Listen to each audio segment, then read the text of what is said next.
Bonjour Yolène, Bonjour, cher Damien. on va parler du nucléaire et de ses dangers, les centrales nucléaires impactées par les grèves, mais de toute façon, le secteur en général pose de nombreux problèmes pour le pays qui détient le record, on le dit encore, de nombre de centrales et de réacteurs. Il y en a 58 en France. Exactement, 58, 19 centrales nucléaires et 1100 sites qui renferment des déchets nucléaires.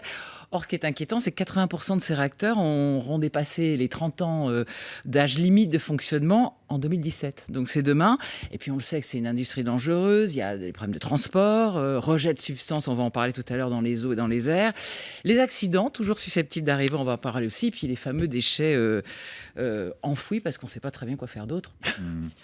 D'autant qu'il y a eu un certain nombre de révélations inquiétantes, Yolène. Le 4 mai dernier, du réseau Sortir du nucléaire, qui est une association quand même agréée par le ministère de l'écologie depuis 2005. Oui, alors c'était assez inquiétant. Il n'y a pas que ça, mais on commence déjà. Ils ont mis à jour en fait des documents internes d'EDF qui émettent des doutes sur la résistance de l'acier de 118 pièces des robinets des circuits primaires. Alors ils sont très importants parce que c'est eux qui assurent le fameux refroidissement du combustible.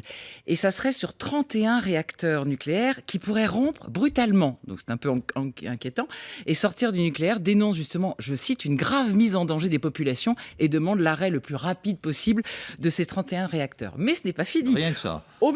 C'est pas fini. Au même moment, il y a un autre scandale, c'est l'Observatoire du nucléaire, qui lui aussi est un organisme indépendant, qui a déposé une plainte au tribunal de grande instance de Chalon-sur-Saône contre Areva pour faux, usage de faux et mise en danger de la vie d'autrui, parce qu'il y a eu des anomalies détectées par Areva dans son usine qui est au Creusot.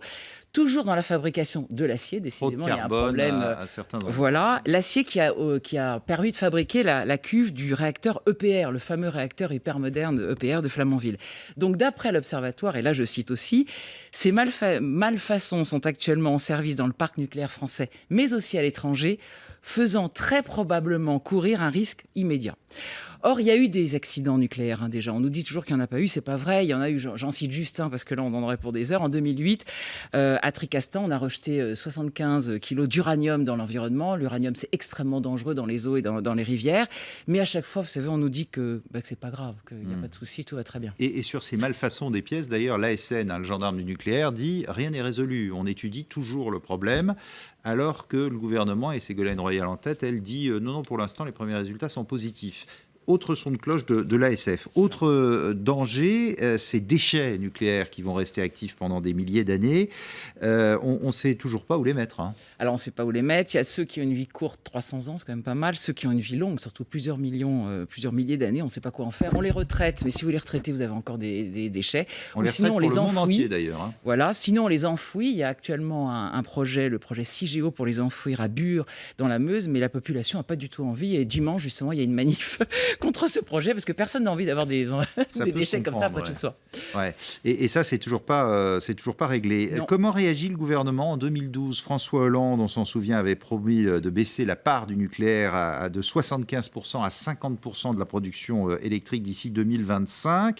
Tout ça pour cadrer avec la loi de transition énergétique. Alors normalement, la centrale de Fessenheim, elle doit fermer fin 2016. Et sinon, François Hollande ne parle plus d'aide de fermeture. Et il a remis ça en 2018 après son mandat. Donc pour l'instant, c'est no way. Ce sera lui ou son successeur. Exactement. Qui verront, Mais Greenpeace, lui, crie vraiment au scandale en disant qu'il y a 5 sites qui doivent être fermés de toute urgence. C'est Fessenheim, Gravelines, Bugey, Braillaient et Tricastin. Pour toujours les problèmes, vétusté des installations, dangerosité, les problèmes des drones qui se baladent un peu d'une manière bizarre. Et d'autant que les voisins, eux aussi, ont un peu la trouille. Oui, alors on a d'ailleurs des procès avec Genève, le Luxembourg, l'Allemagne a arrêté parce qu'ils commencent à flipper, parce qu'ils sont près des frontières et que tous nos voisins commencent à flipper. En plus, il y a pas mal de problèmes avec, d'un côté, Ségolène Royal qui parle de fermeture. C'est c'est un peu compliqué quand Pas même. clair, un peu une certaine cacophonie. Voilà, alors je ne sais pas si on a le temps d'en parler parce qu'il y a eu aussi le rapport annuel de l'ASN qui n'est pas très très bon, qui est le gendarme du nucléaire, qui là aussi parle de problèmes financiers parce que tout ça coûte une fortune, qu'Areva et EDF n'ont plus d'argent.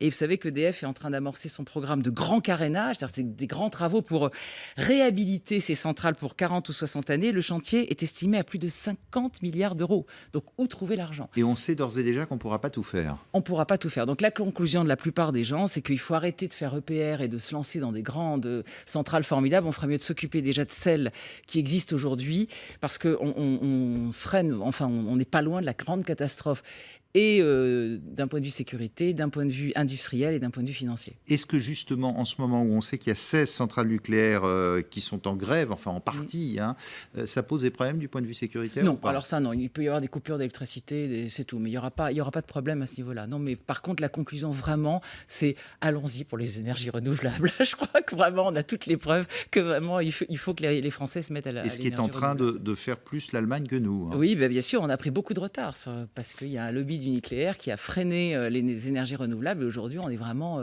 c'est un peu la cata. Donc, vive le solaire, vive le géothermique et vive Yolène l'éolien. Delavigne, qu'on retrouve sur votre site, un Néoplanète, qu'on va voir s'afficher, qui est passionnant, et justement où vous militez plus pour les énergies renouvelables.